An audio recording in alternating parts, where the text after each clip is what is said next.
මම දන්න එකම ට්‍රිප්ස් එක තමයි ගොඩක් අතරට මොන දේ කරත් බිස්නස් වෙන්නේ. අපි මීට කලින් වීඩියෝ එකක් කරා ඔයගොල්ලන්ට පේජ් එකක ෆලෝවර්ස්ලා වැඩි කරගන්නේ කොහොමද කියලා. ඉතින් ඒකේ අපි සුළු මම දන්න හැමදේම කියලා දීලා තිනවා ෆලෝවර්ස්ලා වැඩි කරගන්නේ කොහොමද කියලා.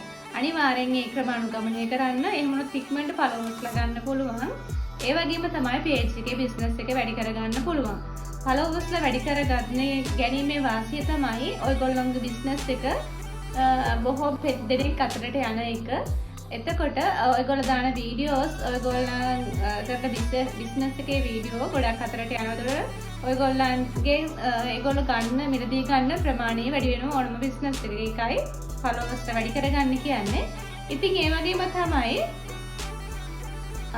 සාමාන්‍යයෙන් දෙවෙනි ට්‍රිප්ස් එක තමයි මොන දේ කරත් සමහර කාලවලට සමහර දේවල් බිස්නස් වෙන්නේ නැහැ. ඒ අවස්ථාවේදී ඔයගොල්ලෝ කරන බිස්නස් එක පොඩ්ඩක් මාරු කරාට ගැටලුවක් ඇති වෙන්නේ නැහැ මම නම් දකින්න විදිහට. ඒ කියන්නේ සාමාන්‍යයෙන් හිතන්න මම ආදේශ කරගත්තොත් මම හෑන්ඩ් පේන්ටින් සාරි කරන්න පටන් ගත්තේ මට කාලයක් හද තේරුණා පේන්ටින් සාරි වලට කාලෙකින් ඒ කියන්නේ සාමාන්‍ය සීසන් කාඩ් විතරයි බිස්නස් එක තියෙන්නේ. ඊට පස්සේ බිස්නස් එක නැහැ. ඒක නිසා වෙනස් දෙයක් කරන්න ඕනේ කියලා. ඊට පස්සේ තමයි වෙනස් අයිටම් වලට මම කරන්න පටන් ගත්තේ. ඉතින් ඔයගොල්ලෝටත් කියනවා එකක බිස්නස් එක කියන්නේ ඕඩර්ස් අඩුයි නම් ඔයගොල්ලෝ පොඩ්ඩක් වෙනස් විදිහකට හිතලා වෙනස් පැත්තකට ගියාට ගැටලුවක් නැහැ. තමුන්ට අවශ්‍ය දෙවුණු වෙන නම් මොනවා හරි අපි සාමාන්‍යයෙන් හොඳට කල්පනා කරලා පොඩි වෙනසක් කරන්න ඒක ගැටලුවක් නැහැ. ඒ වගේම තමයි ඔයගොල්ලන්ට මම කිව්වා පුළුවන් තරම් වීඩියෝ කරන්න කියලා. වීඩියෝ කරද්දී ගොඩක් ඇප් තියෙනවා. ඒ ඇප් හරහා ඔයගොල්ලන්ට වීඩියෝ එඩිට් කරගන්න ලේසි. ගොඩක් ඔය මම දන්න මම එඩිට් කරන්නේ InShot ඇප් එකකින්, CapCut ඇප් එකකින්. ඊට පස්සේ තව ලොකු ඇප් තියෙනවා. ඒ කියන්නේ අපිට තියෙන ගොඩක් ඇප් වීඩියෝ එඩිට් කරගන්න. ඒ වගේ ප්‍රයෝජන අරගෙන එඩිට් කරගන්න පුළුවන්.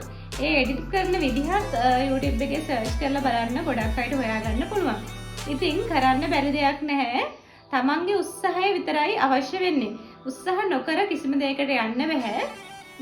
අද කරලා හෙට කරන්නම්, අද කරන්නේ නැතුව හෙට කරන්නම් කියලා කිව්වොත් ඒකට කවදාවත් තමන්ගේ දියුණුව කරා යන්න බෑ. තමන්ගේ ඉලක්ක කරා යන්න බෑ. ඉතින් අද කරන්න පුළුවන් දේ අදම කරන්න. පුළුවන් තරම් වීඩියෝ දාන්න. ඔයගොල්ලෝ මගෙන් අදත් අහලා තිබුණා වීඩියෝ ෆලෝවර්ස්ලා වැඩි කරගන්නේ කොහොමද කියලා.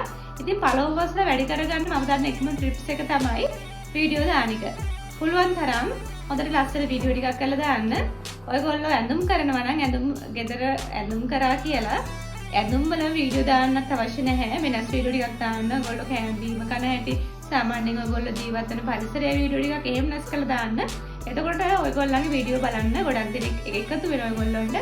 ඇත්තටම එඩිට් එක ලස්සන නැහැ වීඩියෝ ක්වොලිටි නම් ෆලෝවර්ස් ආයෙනවා ඒක අත්දැකීමෙන් කියන්නේ. ඉතින් පුළුවන් තරම් වීඩියෝ මාර්ගෙම තමයි යන්න කියන්නේ මම. ඔයගොල්ලන්ට මම පහසු වෙන්න මම WhatsApp group එකක් හදලා තියෙනවා මේ වෙද්දි. ඒකටත් හැමෝම එකතු වෙන්න. ඔයගොල්ලෝ නොදන්න කාරණා මගෙන් අහන්න මට පුළුවන් අවස්ථාවදී මම උදව් කරනවා ඔයගොල්ලන්ට. මම දන්න විදිහට ඒ කියන්නේ මම ෆලෝවර්ස්ලා වැඩි කරගත්ත ට්‍රිප්ස් ටික මම ඔයගොල්ලන්ට කියලා දෙනවා. ඔයගොල්ලන්ගේ මහන්සිය තමයි ගොඩක් බලපාන්නේ මම කියලා දුන්නාට. ඉතින් එහෙමනම් තවත් ලස්සන වීඩියෝ එකකින් අපි හමු යමු.